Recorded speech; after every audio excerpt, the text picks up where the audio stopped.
మామూలుగా బ్యాంకుకొచ్చింది సుధా. ఎఫ్డీలు చూసే తన సీట్లో చతికిలబడి పుస్తకాలు తీసింది. ఆ రోజు రాయాల్సినవి చాలానే ఉన్నాయి. గబగబా తన పని పూర్తి చేసుకుంటూ మధ్య మధ్య వాసుని అడుగుతూ ఆ తర్వాత మేనేజర్ పిలిస్తే వెళుతూ మధ్యాహ్నం దాకా గడిపింది. అంతా కాఫీలకు పోయారు. రఘు ఒక్కడు ఆలస్యంగా వెళుతూ ఒక కవరు ఆమె సీట్లో వదిలి వెళ్ళాడు. అయితే రఘు ఆ కవరు తన కుర్చీలో పడేయడం సుధ చూడలేదు. ఆమె బాత్రూంకి వెళ్ళగా చూసి ఆ పని చేసిపోయాడు రఘు. తిరిగొచ్చిన సుధ ఆ కవరు తీసి చూసి తెల్లబోయింది. మెల్లగా చింపి చదివింది. సుధా, నీ పేరెంత మధురంగా ఉందో నీ రూపం కూడా అలాగే ఉంటుంది.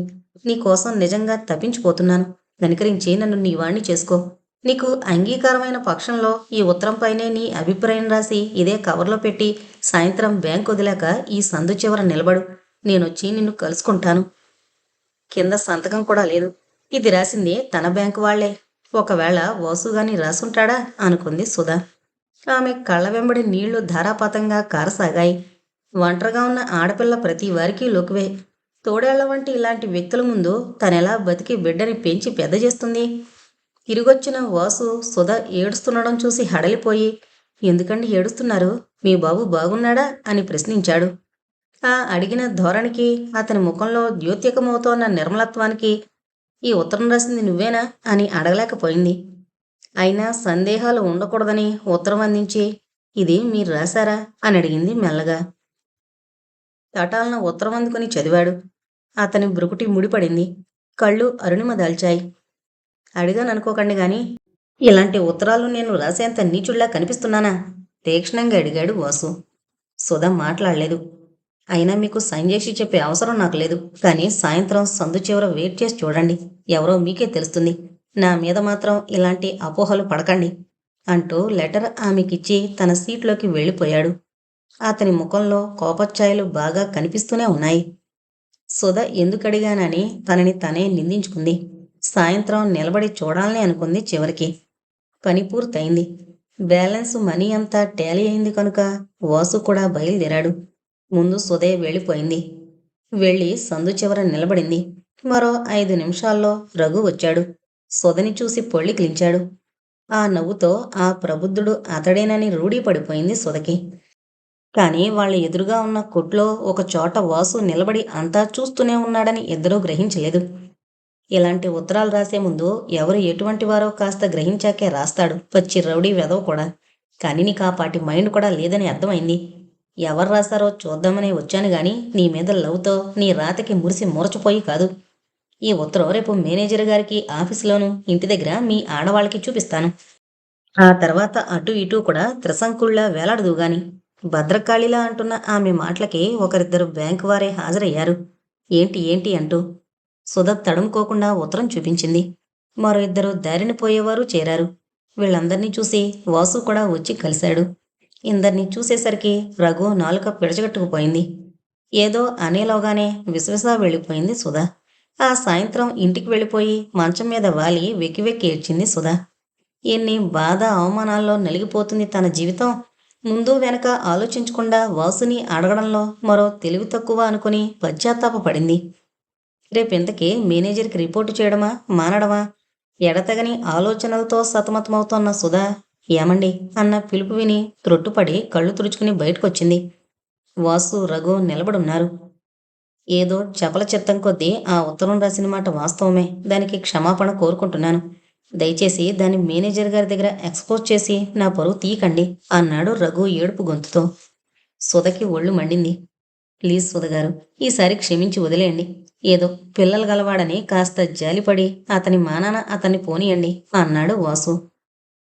వాసు మాటకి తల ఉంచింది సుధ. సరే, రిపోర్టు చేయను. ఇంకెప్పుడూ మీరు నన్ను అవమానించకండి. ఒకవేళ అలా ఎవరైనా నా గురించి అసభ్య ప్రేలాపనీయమైనా ప్రేలబోతే తోబుట్టువులా దాన్ని ఖండించి మీ చెల్లెలి మర్యాద నిలపండి. మా అన్నయ్య పేరు జయరాం, మీ పేరు రఘు. ఇద్దరి పేర్లకి సారూప్యాలున్నాయి అంటూ నవ్వడానికి ప్రయత్నించింది సుధ. తప్పకుండా చెల్లాయి అన్నాడు మనస్ఫూర్తిగా రఘు. అతనిలో ఏ కల్మషాలు లేవిప్పుడు. గాఢంగా మబ్బు పట్టి పెళ్ళున వాన కురిసి తిరిపిన పడిన వినీలాకాశంలా ఉంది అతని హృదయం. వాసుకి తను క్షమాపణ చెప్పాలి. అందాక తన మనసుకు స్వాస్థం చిక్కదు అనుకుంటూ కూర్చోండి, కాఫీ తాగి వెళుదురు గాని అంది సుధ కుర్చీలో జరుపుతూ. ఎందుకండి ఇప్పుడు అన్నారిద్దరూ మొహమాటంగా. పర్వాలేదు, అందాక మా బాబుతో ఆడుకోండి అంటూ నవ్వి లోపలికి వెళ్ళింది. చిన్నారి కళ్యాణ్ మెల్లగా నడుస్తూ వాసు దగ్గరకొచ్చాడు. ఎంతో ముద్దుగా ఉన్న బాబుని చూసి ముగ్ధుడయ్యాడు రఘు. వాసు తటాలన బాబునెత్తుకుని ఒళ్ళో కూర్చోబెట్టుకున్నాడు. రఘు వాసు ఒళ్ళోంచి బాబునందుకుని ఎత్తుకుని ఒళ్ళో కూర్చోబెట్టుకున్నాడు. సుధ కాఫీ తెస్తూ, అప్పుడే మామయ్య ఒళ్ళో ఎక్కి కూర్చున్నావా అంటూ నవ్వి కాఫీలు టేబుల్ పైన వారి ముందుంచి బాబుని పిలిచింది. కాఫీ తాగి వెళుతున్నాను అంటూ వెళ్ళిపోయాడు రఘు. వాసు ఆగిపోయాడు. పొరపాటుగా మిమ్మల్ని అలా అడిగినందుకు ఏమి అనుకోకండి, నేను చాలా బాధపడుతున్నాను అంది సుధ తల వంచుకొని. వాసు మందహాసం చేసి నెవర్ మైండ్ అన్నాడు అంతటితో ఆపేస్తూ. సుధ మళ్ళీ ఏం అనలేకపోయింది. వస్తాను అంటూ సెలవు తీసుకుని లేచాడు వాసు. బాబు చటుక్కున వాసు కాళ్ళు చుట్టేస్తూ నాన్న నాన్న అంటూ అరవసాగాడు. ఆ మాటకి సుధ షాక్ తిన్నట్లయింది. వాసు నవ్వుతో బాబుని చటుక్కున ఎత్తుకున్నాడు. సుధ వంచిన తల ఎత్తలేకపోయింది. ఆమె ఒంట్లో సన్నని వణుకు ప్రారంభమైంది. బాబు తండ్రి కోసం ఎంత తప్పించిపోతున్నాడో ఇప్పుడు అర్థమవుతోంది. పసి మనసు తనకింతవరకు అవగాహన కాకపోవడం ఒక విధంగా అదృష్టం, దురదృష్టం కూడా. సుధ ముఖంలోని ఫీలింగ్స్ చదవడానికి ప్రయత్నించి మెల్లగా బాబుని దించి వస్తాను అంటూ బయటికి వెళ్ళిపోయాడు వాసు. రాత్రంతా ఆలోచించి ఆలోచించి సుధకి ఒక ఉత్తరం రాశాడు వాసు. మర్నాడు వాసు సుధ రాగానే కవర్ అందించి మీరిది స్థిమితంగా చదివి నాకు రిప్లై ఇవ్వండి అన్నాడు. ఏంటిది అంది తెల్లబోయి. చదవండి, తెలుస్తుంది. సాయంత్రం నేను 6 దాటాక మీ ఇంటికొస్తాను. దీనికి సమాధానం అప్పుడు చెప్పండి అంటూ సీట్లోకి వెళ్ళిపోయాడు వాసు. ఆ ఉత్తరంలో ఏముందా అని తహతహలాడింది సుధ హృదయం. మధ్యాహ్నం సెలవు పెట్టి ఇంటికి వెళ్ళిపోయింది. ఇల్లు చేరాక చిరన్న మార్చుకోకుండా కవర్ చింపింది. సుధాదేవి, నేను ఎంతో ఆలోచించి నా హృదయంలో ఎన్నాళ్లుగానో ఉన్న కోరికను విప్పి చెబుతున్నాను. సహృదయంతో అర్థం చేసుకుంటారు కదూ. మీరు వయసులో 25 కూడా నిండని వారు, చాలా అందమైన వారు. అలాంటి మిమ్మల్ని విధి తన నాటకంలో చిత్తుగా ఓడించింది. మీ జీవితాన్ని, మీ బిడ్డ భవిష్యత్తును సమూలంగా నాశనం చేసింది. వయసులో మీకు మగ దక్షత, చిన్నారి బాబుకి తండ్రి లాలన చాలా అవసరం. మీకిష్టమైతే నేను మిమ్మల్ని వివాహం చేసుకోవాలని గాఢంగా వాంఛిస్తున్నాను. బాబుని నా స్వంత బిడ్డలా చూసుకుంటాను. అతనికి ఏ లోటు రానియను. మీకు అంగీకారం అవుతుందో కాదో చెప్పండి. నా ఉద్యోగం, జీతం మీకు తెలుసు. నాకు ఒక్క తండ్రి తప్ప వేరెవరూ లేరు. ఆయన ఏనాడు నా మాట కాదనరు. మీరు బాగా ఆలోచించుకుని దీనికి సమాధానం చెప్పండి. బలవంతం ఏమీ లేదు. వాసు. ఆ ఉత్తరం చదివేసరికి ముచ్చెమటలు పోసాయి సుధకి. మరోసారి మొత్తం 3 సార్లు చదివింది. ఆమెలో ప్రచండమైన తుఫాను చెలరేగింది. వాసు ఇలా రాశాడేంటి? శౌరిని తనెంతో గాఢంగా ప్రేమించింది. నిండు హృదయంతో అతనికి తన అణువణువు సమర్పించింది. అతని కౌగిలిలో కరిగి పరవశించిపోయింది. అతని బిడ్డకు తల్లయింది. అలాంటి తను ఈనాడు వాసుని ఎలా పెళ్లి చేసుకుని భర్తగా అంగీకరించగలదు? కానీ వాసు అన్నట్టు బాబుకి తండ్రి ప్రేమ, లాలన చాలా అవసరంగానే కనిపిస్తోంది. బాబుని పెంచి పెద్ద చేయాలంటే తను జీవించి ఉండక తప్పదు. తను జీవించిన కొద్దీ అందరికీ తన వయస్సు ఆకర్షణీయంగానే కనిపించి రఘులా అనొచ్చు. అలా ఎంతమందిని తను మార్చగలదు? అంతా రఘులా పశ్చాత్తాపపడతారా? చచ్చినా పడరు. మీదు మిక్కిలి మరింత కక్ష వహించి బలవంతంగానైనా తన జీవితాన్ని నాశనం చేయొచ్చు. ఈ పరిస్థితుల్లో పవిత్రంగా ఉండాలంటే, లోకం నుంచి తన మీదున్న దృష్టి తప్పించుకోవాలంటే, 10 మందిలో బ్రతుకు పలచన కాకుండా ఉండాలంటే తనకి ఒక మగవాడి రక్షణ, తోడు చాలా అవసరమే అనిపిస్తోంది. ఎవరో ముక్కు ముఖం తెలియని వ్యక్తికి తనని అర్పించుకునే కంటే కళ్ళ ఎదురుగా మసిలే వాసుని చేసుకోవడమే చాలా మంచిది. అతనికి బాబంటేనూ, బాబుకి అతనంటేనూ మక్కువ. కళ్యాణికి ఏ లోటు రాదు. అమృతమదనం జరిగాక చివరికి నిర్ణయానికొచ్చింది సుధా. ఆమె ఈ నిర్ణయానికి రావడానికి గంట పట్టింది. మెల్లగా లేచి పెట్లోంచి సౌరి ఫోటో తీసి కన్నీళ్లు పెట్టుకుంటూ, నేను మీకు ద్రోహం చేస్తున్నానేమో తెలీదు, కానీ కోరికలు పెచ్చురేగి యవ్వన సౌఖ్యాలపై భ్రమేసి నేను వాసుని పెళ్లి చేసుకోవడానికి సిద్ధపడ్డం లేదు. మీరిచ్చిన బిడ్డని పెంచి పెద్ద చేయడం కోసం, చిరిగిన విస్తరి కాకుండా నా బ్రతుకు కాపాడుకోవడం కోసం ఈ విధంగా తల వంచాను. ఏకాకిగా బ్రతికి తేలికావలేను నలుగురిలో. నన్ను క్షమించి చిత్తధైర్యం ప్రసాదించండి అంటూ నమస్కరించిందామె. సౌరి ఎప్పట్లానే ఆ ఫోటోలో నవ్వుతూ కనిపించాడు. అది బాగా అడుగున పెట్టింది సుధా. బాబుని ముస్తాబు చేసి తను మొహం కడిగి కాఫీ డికాషన్ తీసి యువతలకొచ్చింది. కాస్త అవి ఇవి సర్దింది. అదిరే గుండెలతో లోపలికి అడుగు పెట్టాడు వాసు. సుధలో కోపచ్చాయలేమీ లేకపోవడంతో కాస్త ధైర్యం తెచ్చుకున్నాడు. రండి అంటూ ఆహ్వానించి కుర్చీ చూపించింది. బాబు ఏ మూల నుంచో చూసి గబాలనొచ్చి నాన్నా నాన్నా అంటూ కేరింతలు కొట్టసాగాడు. ఆ పిలుపు ఇద్దరికీ ఒళ్ళు జల్లుమంది. ఒక ప్లేట్లో ఉప్మా, మరో గ్లాస్తో నీళ్లు తీసుకుని సుధ టేబుల్ పై నుంచి తినండి అంది మెల్లగా. బాబుకి కాస్త ముందు నోట్లో పెట్టి తర్వాతే వాసు తినడం సుధ దృష్టి నుంచి తప్పించుకోలేదు. అది ఆమెకి ఆనందాన్నే కలిగించింది. అతను ప్లేటు ఖాళీ చేసేసరికి కాఫీ కప్పుతో తీసుకొచ్చింది. కాఫీ తాగి జేబులోంచి బిస్కెట్ ప్యాకెట్ బాబుకి తీసిచ్చి, సుధా, నా ఉత్తరం చదివావా? నీ నిర్ణయం తెలియజేస్తావా అని అడిగాడు. ఆమెకు కాస్త దగ్గరగా నిలబడి, మీరు సహృదయంతో బాబుతో సహా నన్ను స్వీకరిస్తానంటే నాకు అభ్యంతరమేమీ లేదు అంటూ సిగ్గుతో తల వంచుకుంది. నాంచకుండా ఒక్క ముక్కలో చెప్పి వేసిన ఆమె అంగీకారానికి నిలువునా పులకించిపోయాడు వాసు ఆనందంతో. సుధా, మై స్వీట్ హార్ట్, నిజంగా నన్ను కరుణించావా అని ప్రశ్నించాడు తన్మయత్వంతో. కరుణించింది మీరే. మూడైన నా జీవితాన్ని తిరిగి చిగురింపజేయడానికి, తండ్రి లేని నా బిడ్డకు ఆ కొరత తీర్చడానికి కంకణం కట్టుకున్న మీ విశాల హృదయం ముందు నేనెంత? మన మధ్య ఉండాల్సింది కృతజ్ఞత కాదు సుధా, ఆప్యాయత, అనురాగం. బాబు తండ్రిని నేనే. ఇంకా ఆ విధంగా మాట్లాడి నాకు కష్టం కలిగించకు అంటూ సుధ చేయందుకుని దేవుడి ఫోటో దగ్గరకు తీసుకువెళ్ళి అక్కడే ఉన్న కుంకుమ బరిలోని కుంకుమ తీసి ఆమె నుదుట బొట్టు పెట్టాడు వాసు. సుధ వంగి అతని పాదాలలాంటి నమస్కరించింది. తటాలన ఆమెను పైకి లేవదీసి రెండు బుగ్గలు ముద్దు పెట్టుకున్నాడు. కెంపులీనిన సుధ బుగ్గలను చూసి తనలో తనే నవ్వుకొని యువతలకొచ్చేశాడు వాసు. సుధా, రేపు మా నాన్నగారిని తీసుకొస్తాను అన్నాడు వెళ్ళిపోతూ. అలాగేనన్నట్లు తల ఊపింది సుధ. కాని ఆమెకి లోపల బెరుగ్గానే ఉంది. సౌరి తండ్రి భూషణమే సరిపెట్టుకోలేకపోయాడు. ఇప్పుడు ఒక బిడ్డ తల్లిని, వితంతువుని కొడుకు పెళ్లి చేసుకుంటానంటే వాసు తండ్రి మాత్రం హర్షిస్తాడా? అతనికేం తక్కువని? మర్నాడు బ్యాంకుకు వెళ్ళి వాసు కేసి తలెత్తే చూడలేకపోయింది.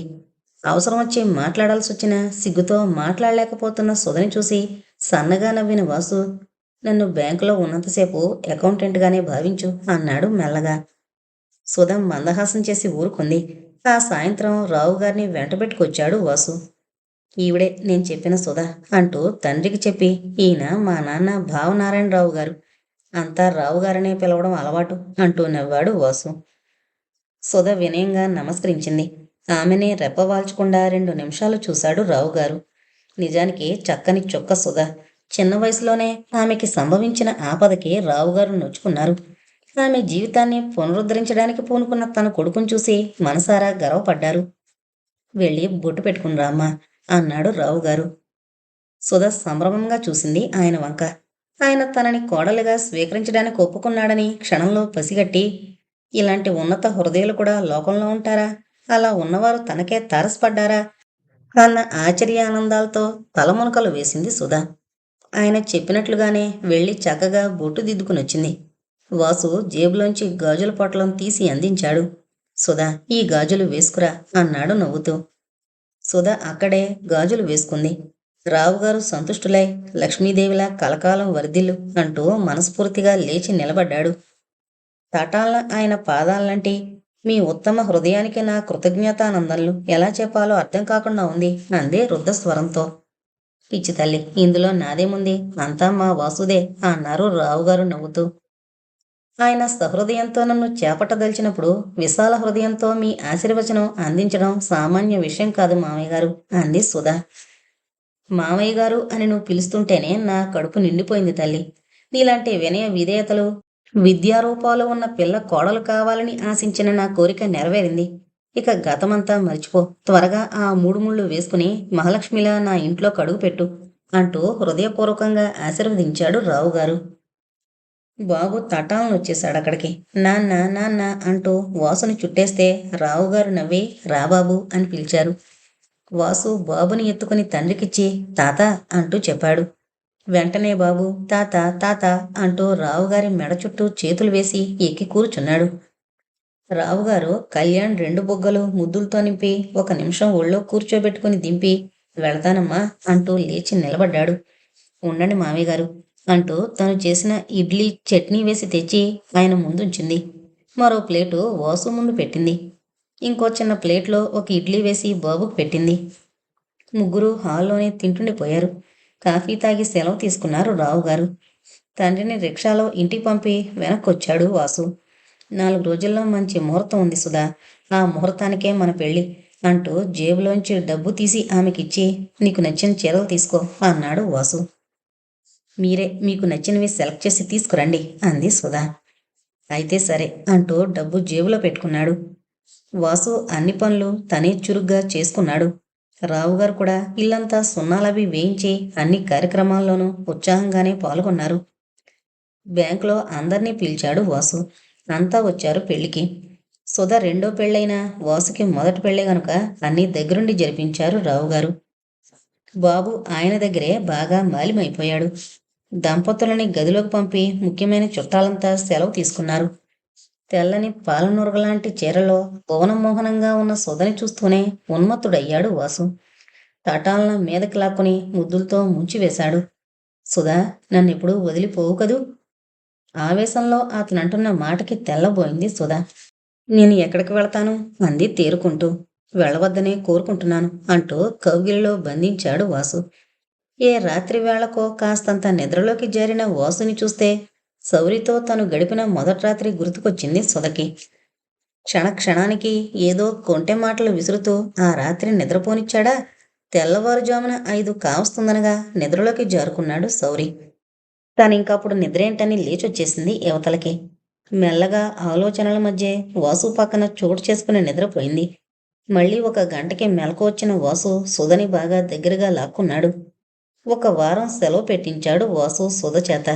ఈ వారంలోనూ మామగారి ఇంటి పద్ధతులకి బాగా అలవాటు పడిపోయింది సుధ.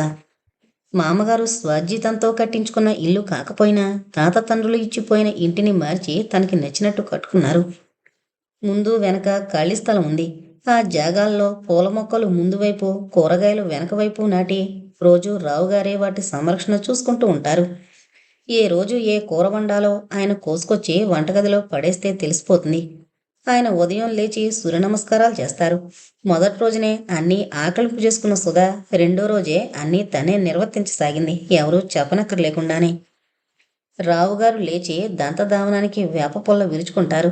ఆ రోజు ఆయన లేచొచ్చేసరికి చెంబు నిండా నీళ్లు, విరిచిన వేప పొల్ల నూతి గట్టు మీద కనిపించి ముఖం సంతోషంతో వెలిగిపోయింది. ఆ ఇంట్లో నుయ్యి, పంపు రెండూ ఉన్నాయి. ఆయన ఏ కాలమైనా నూతి నీళ్లే పోసుకుంటారు. ఆయన ముఖం కడిగేసరికి సుధే 2 బకెట్ల నిండా నూతి నుంచి నీళ్లు తోడి సబ్బు, టవలు అన్నీ నూతి పళ్ళెం దగ్గర పెట్టింది. ఆయన సూర్య నమస్కారాలు చేసే చోట ఊడ్చి నీళ్లు జల్లి ముగ్గు వేసి ఉద్దరిన పంచపాత్ర అక్కడ పెట్టింది.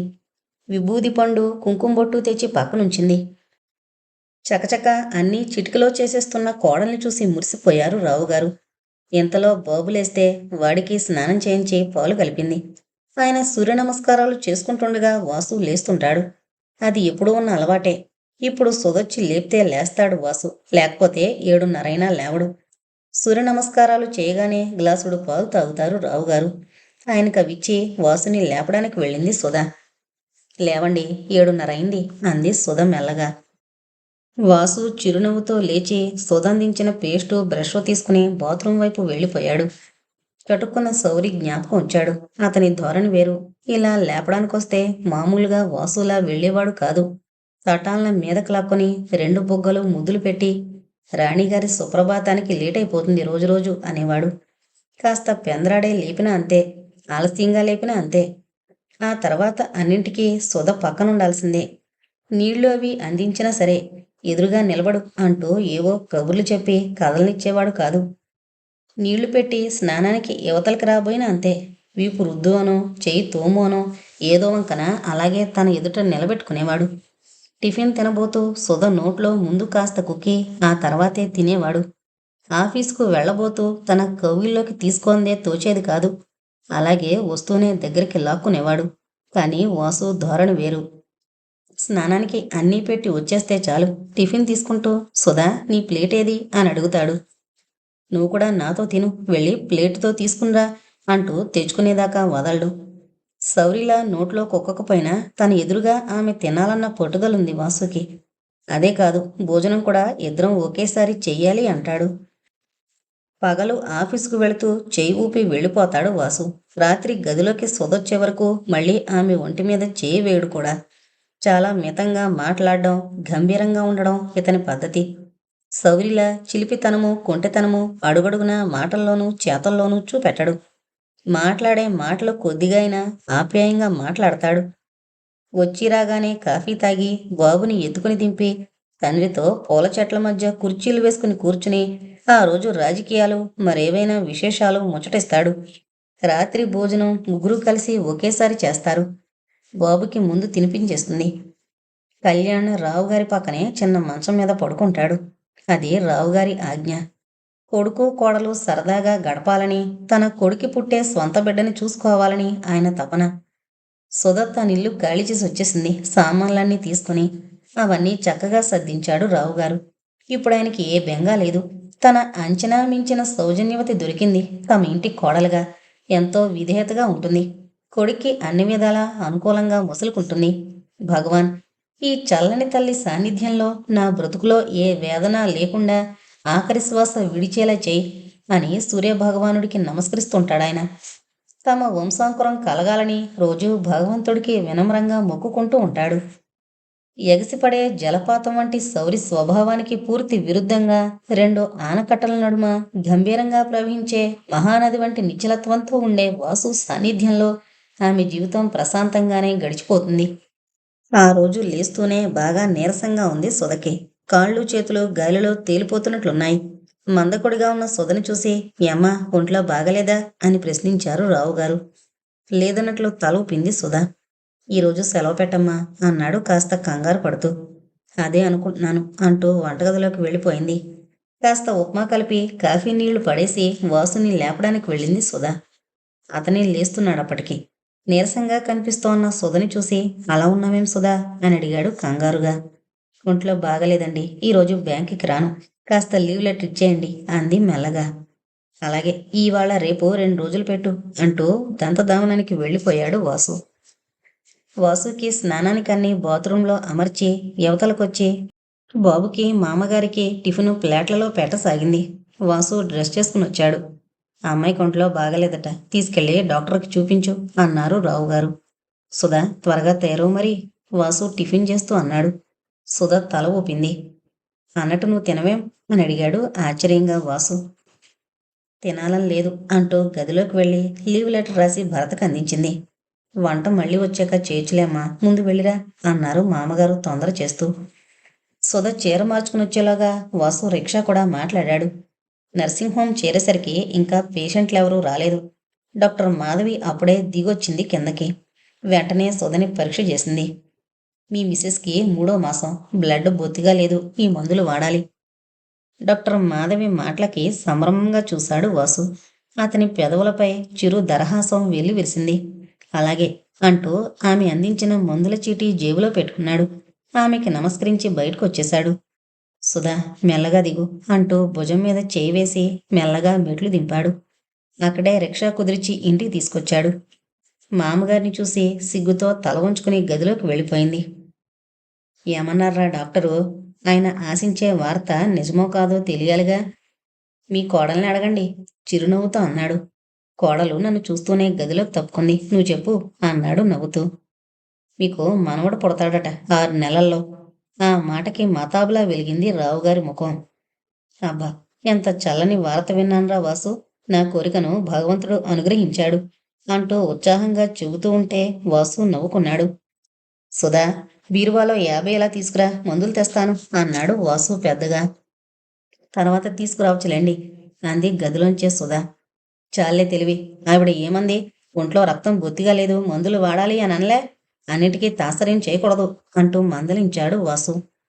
అవునమ్మా, బొత్తిగా నీరసించి చిక్కిపోతున్నాం, మందులు వాడు అంటూ మామగారు కూడా అందుకునేసరికి తప్పదన్నట్లు తెచ్చిచ్చింది సుధా. అందుకుని బయటకు వెళ్ళిపోయాడు వాసు. చీటీ చూస్తుంటే అతని అంతరంగం ఆనంద ప్లావితమైంది. తనకి ఒక బిడ్డ పుడుతున్నాడనే తలంపుతోనే అతని నరనరము పులకరించిపోతుంది. సుధ ఉద్యోగం మానేస్తే బాగుండు. ఇంట్లో చాకరీ, బయట ఆఫీస్ వరకు ఈ సమయంలో విశ్రాంతిగా ఉండకుండా చెయ్యాలంటే కష్టమే. సుధ ఉద్యోగానికి రిజైన్ ఇవ్వడానికి ఒప్పుకుంటుందో లేదో. ఈ ఆలోచనల మధ్య మందుల షాపు కనపడింది. గబగబా ఆవిడ రాసిచ్చినవన్నీ తీసుకుని ఇంటికొచ్చి సుధకి ఎలా వాడాలో మరీ మరీ చెప్పి వెళ్ళిపోయాడు వాసు బ్యాంకుకి. గర్భవతి అయిన కోడలు శ్రమ పడకుండా ఉండాలని రావుగారే తన పనులు చేసుకోవాలనుకున్న సుధ ఊరుకునేది కాదు. నేను లేకపోతే మీకు తప్పదు మామయ్య గారు, నేనుండగా దేనికి అంటూ నిత్యకృత్యాల్లో దేనికి లోటు రానిచ్చేది కాదు. సుధా, ఉద్యోగం మాని మరీ శ్రమ పడుతున్నావు అన్నాడు వాసు సుధ హైరాణ పడ్డం చూడలేక. నయం, నెలకి 400 వస్తుండే బ్యాంకు ఉద్యోగం ఎవరైనా మానుకుంటారా?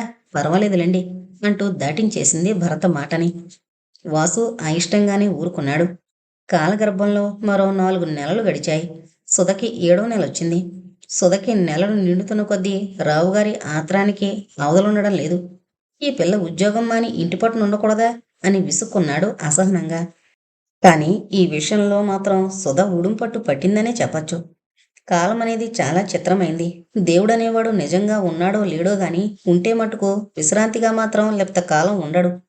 ఏదో విధంగా మనుషులకి కొత్త సమస్యలు, కొత్త బాధలు, కొత్త కష్టాలు, చిత్ర విచిత్రమైన పరిస్థితులు కల్పించి నిస్సహాయంగా ఆ జీవి కొట్టుకుంటూ ఉంటే చూసి ఆనందిస్తాడు. అదేమని ఎవరైనా నిగదీస్తే విలాసంగా పరీక్షిస్తున్నాను అంటాడు. లేదా వజ్రానికైనా స్నానం పెట్టాలన్నట్టే కష్టాల్లో కాలితేనే మనిషికి వన్నె అని జవాబిస్తాడు. వన్నె మాట ఆ దేవుడికే వదిలేస్తే అల్పప్రాణులు తట్టుకోలేక కుంగిపోతారు. అలాగే పరీక్షించబోయాడు సుధని కూడా.